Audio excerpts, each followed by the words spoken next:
I'm sure you know the virtual modular synth system VCV Rack. Well, nearly everybody knows it. But do you know the people behind it? Today I'm talking with Pierre Collard. Some of you may know him better as Pyer. Pierre is a designer as well as a musician. He has won several design rewards, he has made quite a couple of exhibitions, and he had designed famous audio software. And designing doesn't mean only the visual part of it. Pierre is Geodesics. You will certainly know this series of VCV Rack modules. Pierre has wet his audio designer's lips when working with Reaper, and his latest coup is his contribution to the VCV update to VCV Rack 2. And here he is, Pierre Collard. First of all, hello to you. A nice hello to you. Great to have you here. Nice to meet you. Thank you, and thank you for your willingness for spending some time. I hope you are okay and no illness is lurking around the corner. Everything is good. Everything is good. Yeah. Geodesics. I don't know how to call it. A company, a project. How does it occur? May you tell us a little bit about it? Well, yes, it's a project. It's not an official company, but it's a project. Something I started after a few months using VCV Rack. I started to have idea on modules, and once I understood how it works with the third-party developers, I was really amazed by the way it works, because you can bring your own module to the table. Actually, well, you have to know code, and I don't. So I had the idea that starts to coming up, and once I had one module, two modules, I started designing them just for fun, and I was thinking maybe it was something. It was doing something with that, but I really don't know code, and I could learn, but that's a complete different job than mine. So what I did, I think the first things I did with that. Is that I thought, okay, I have to convince a developer to work with me. And to be convincing, I went all in and did the complete user manual of the module before it even exists, with all the visuals to say, hey, this is a serious project. We can do something with that. So yeah. Once I had that, I first went to Andrew, who is doing VCV Rack, and tell him, hey, do you know who I can contact with that? And he say, well, I will introduce you into the Facebook group for the developers. There is a Facebook group. It's not very active right now, but it used to be very active. And I just posted this user manual on the Facebook group of the developers, saying, well, is there anyone interested in helping me in this project? And right away, I had 2 or 3 developers interested, and one of them was Marc Boulet, who is the developer of Impromptu. And yeah, he said, "Hey, we could make them," and I was saying, okay. Should I pay you? Should I exchange work? Do you need a graphic job? He said, no, I'll do it for free. Oh, okay, yeah. Well, then the module will be free, and we go for that.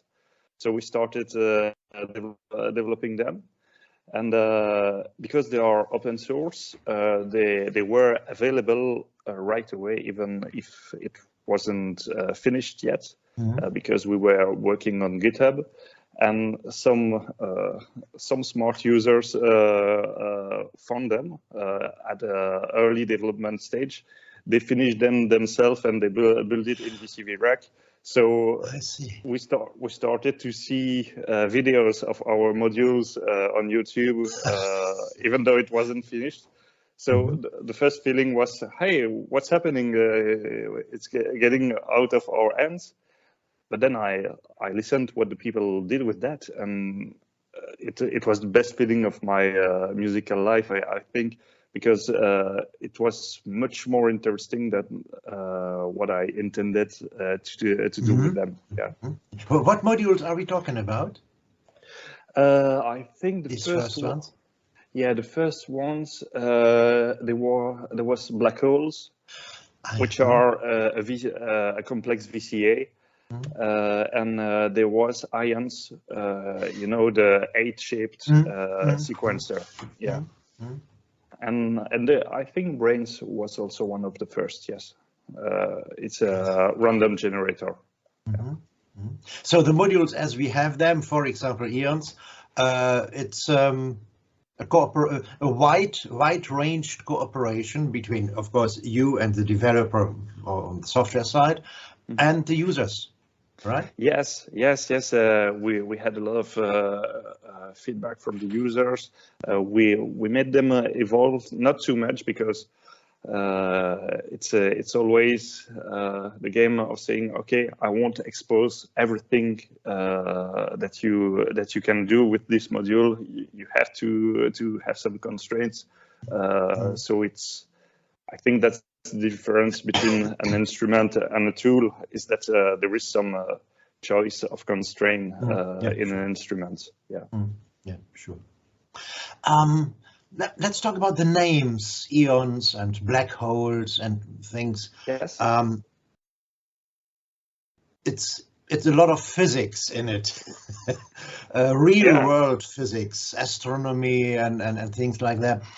Is it only the name, or is there more about the connection between real world goings on in physics or anywhere and your let's say modular ideas? Yeah, that's actually what drove the project. I'm not a physicist. Mark is a physicist, but I'm not. I'm just a physics enthusiast who tries not to be what they call physics crackpots. I try my best not to do that, but probably some of geodesics is a bit crackpot science.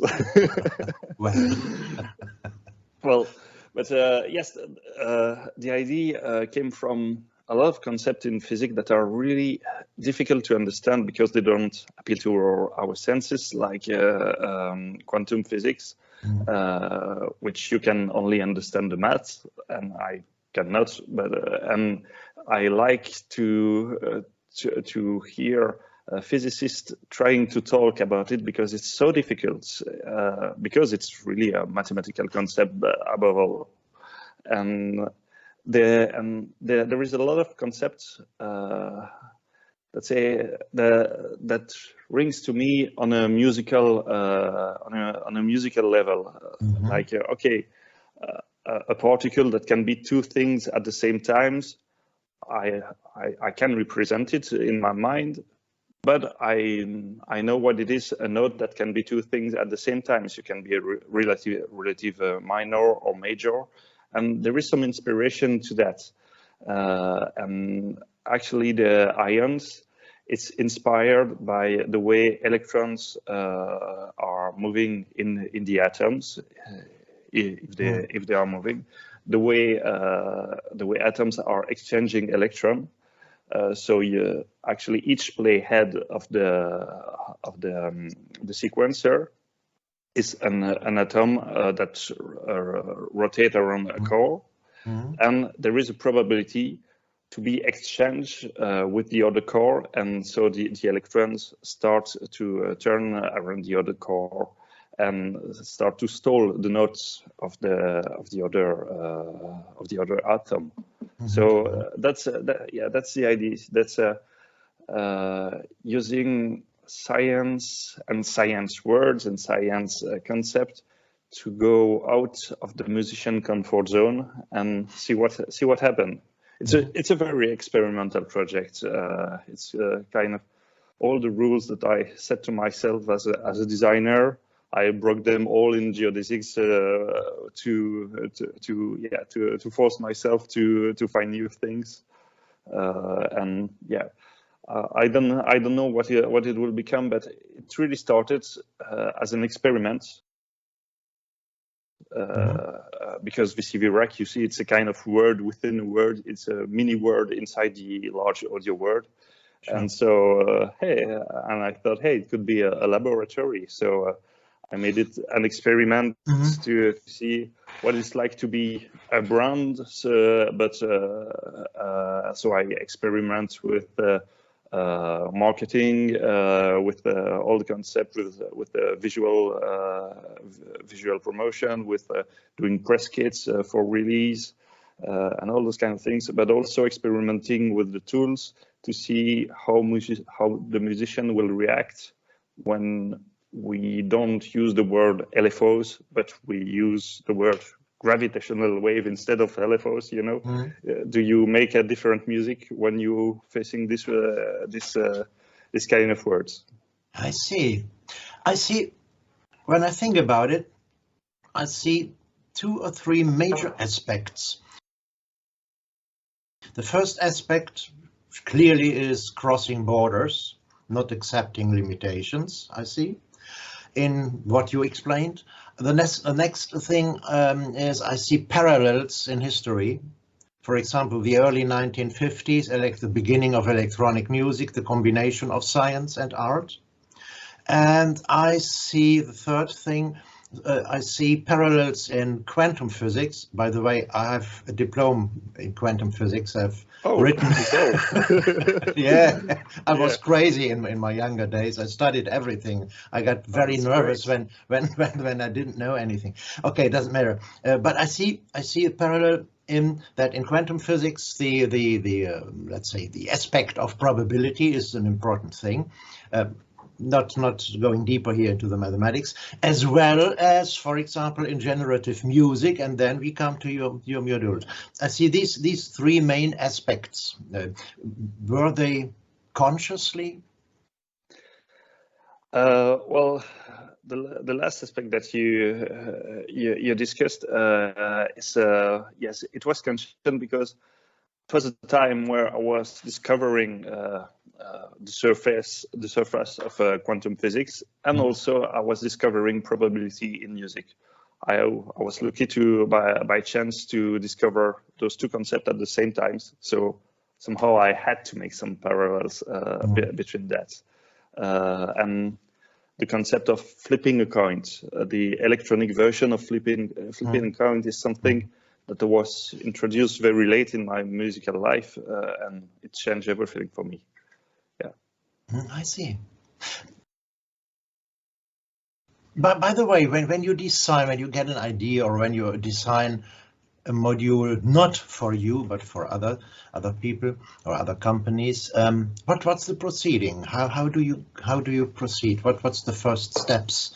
Let's say company X comes and say, hey, I want you to design your modules are beautiful, and they are, by the way. And no, it's really real. And the company comes and says, hey, I want you to design my module. What's your first step, or what are your first steps then? Well, that's a tricky question, because it's kind of different all the time. But one that I can relate to is recently VCV. I have designed 3 modules for VCV, the chorus, flanger, and phasers, that they released for the Pro collection. And when they asked me to design it, the first things I did was going on Reverb and looking for chorus effect from the early 70s to now, and trying to note what was the iconic pieces and what made them iconic. And for instance, On those modules, there is no mix control. There are chorus, flanger, and phaser.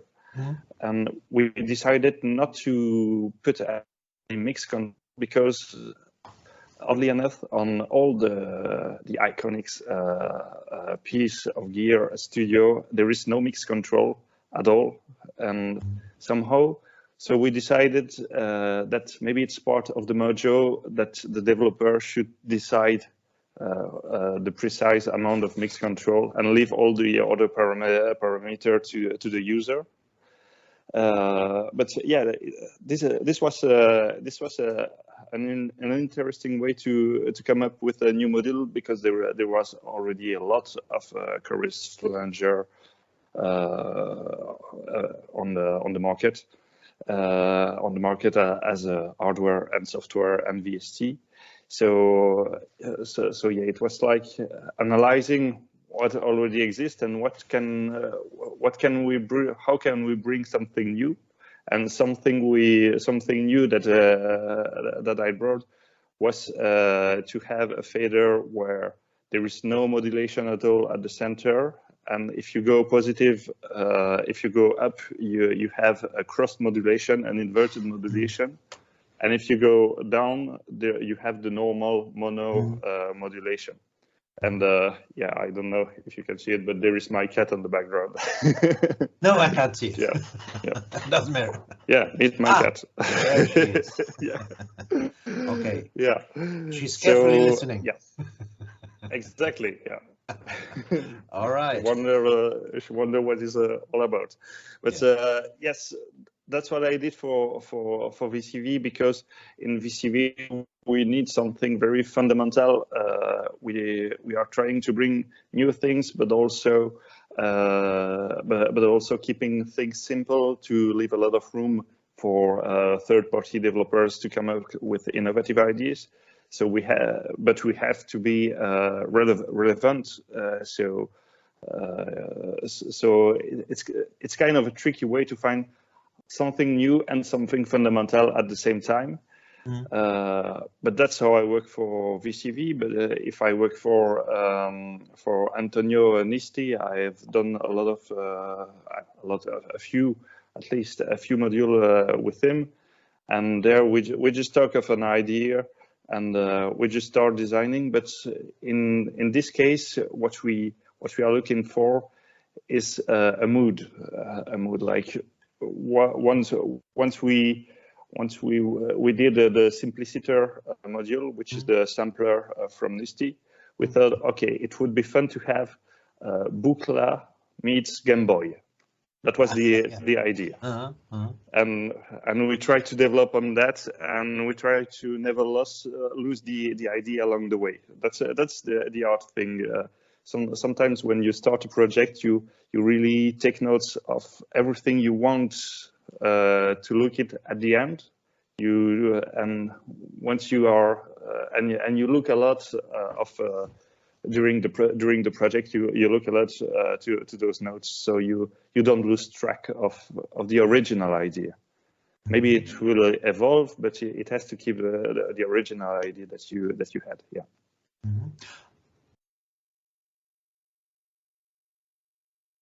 Goes, or other way around, do you always go that deep into designing, or is it sometimes just a graphic design what you are doing on a given functionality? That's a good question. I think that's what I like with the graphic user interface design, is that you cannot just think of how it will look. You have to think of how it will be used. You have to, I mean, the eye catcher on the module has, I think it has to be the thing that you will want to tweak. So usually when you see a filter, the eye catcher is the frequency knob, because that's the thing you want to tweak. Even if you are a newcomer, you tweak the frequency knob, and then it starts to sound right away. So you have to think what do you want the user to do first, and try to attract the attention to that, and then to the secondary function. So usually when we are designing a module with the developers, we kind of do a hierarchy of controls. What is the most important thing in your module? What is the key feature, and how can we graphically put that visually in front of the rest of the feature? All right. So I think, yeah. No, sorry. So I think you always have to. The two are always bound. How often does it happen that you suggest new functionalities in a module? What is not your own idea? Well, I always try. Good. Yeah. I hope to hear that. Yeah, I always try to slip a little suggestion in the suggestion box, yeah, while I have the attention of the developer. Sometimes, yeah, they are not pertinent, they are not relevant. So I'm just a user who say, hey, it would be nice to do that. Yeah, yes. I've done a lot of also of updates on softwares, like VCV Rack 2 is a visual update on VCV Rack 1. I've been working a lot with GSI, with doing some VST of Hammond B3 and Space Echo, Roland Space Echo, and I've been doing a lot of their version 2. So doing a version 2 is always an interesting exercise, because you have to keep on what's already existing. It still have to look like the first software, so there is a family look. You cannot just throw everything away and do something new. Yeah, and yes. So in this situation, it's always a good time to think, okay, what can we add as a feature now that we are redesigning everything?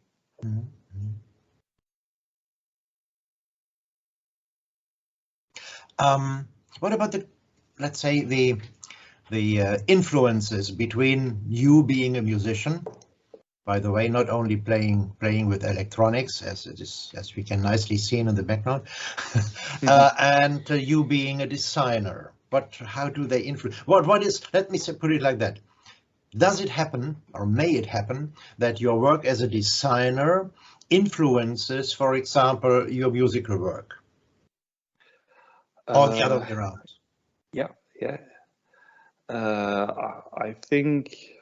Yeah, I must say, I don't think I ever designed a plugin or a module that I haven't used. For instance, I don't know if I could do that.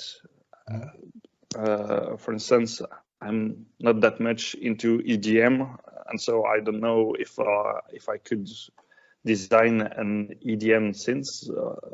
Maybe, I hope I can. I should be able, but I never done it.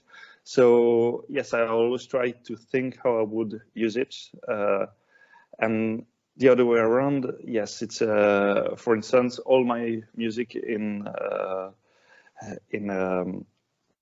electronic is using Geodesics modules, not exclusively, of course. But there are a lot of concepts that I'm discovering.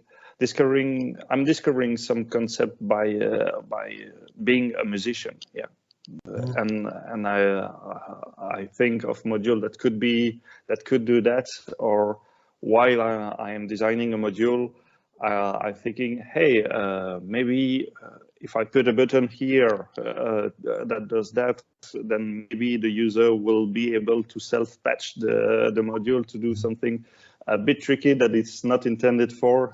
And I can't wait for the module to be finished so I can do that in my music. And yeah, that's how it works. It's really connected.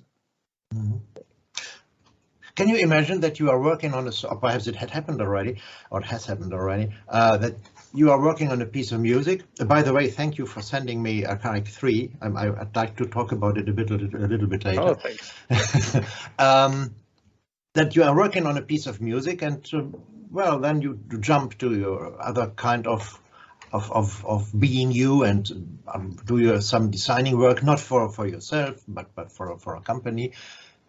And then you return to your musical work, and somehow you think you have to change it because of your completely independent work as a designer.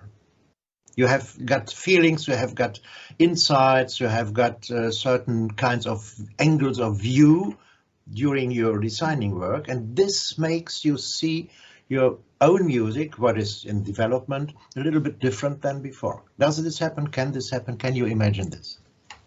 Well, that's a very interesting question.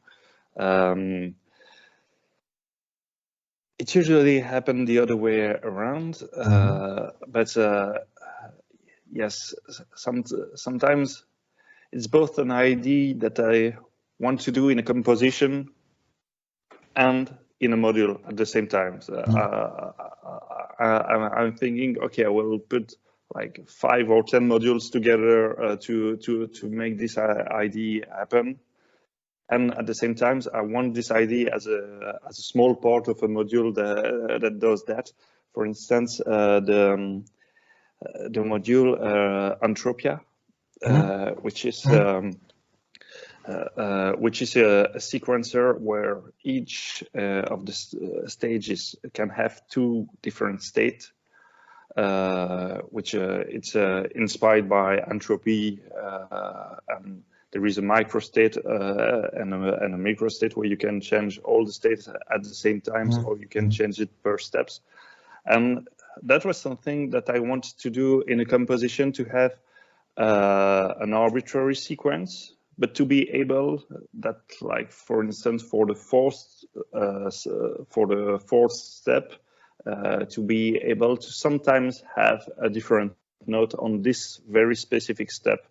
And this different note could be something borrowed from another sequencer, or something completely random, but still in a defined range. Yeah.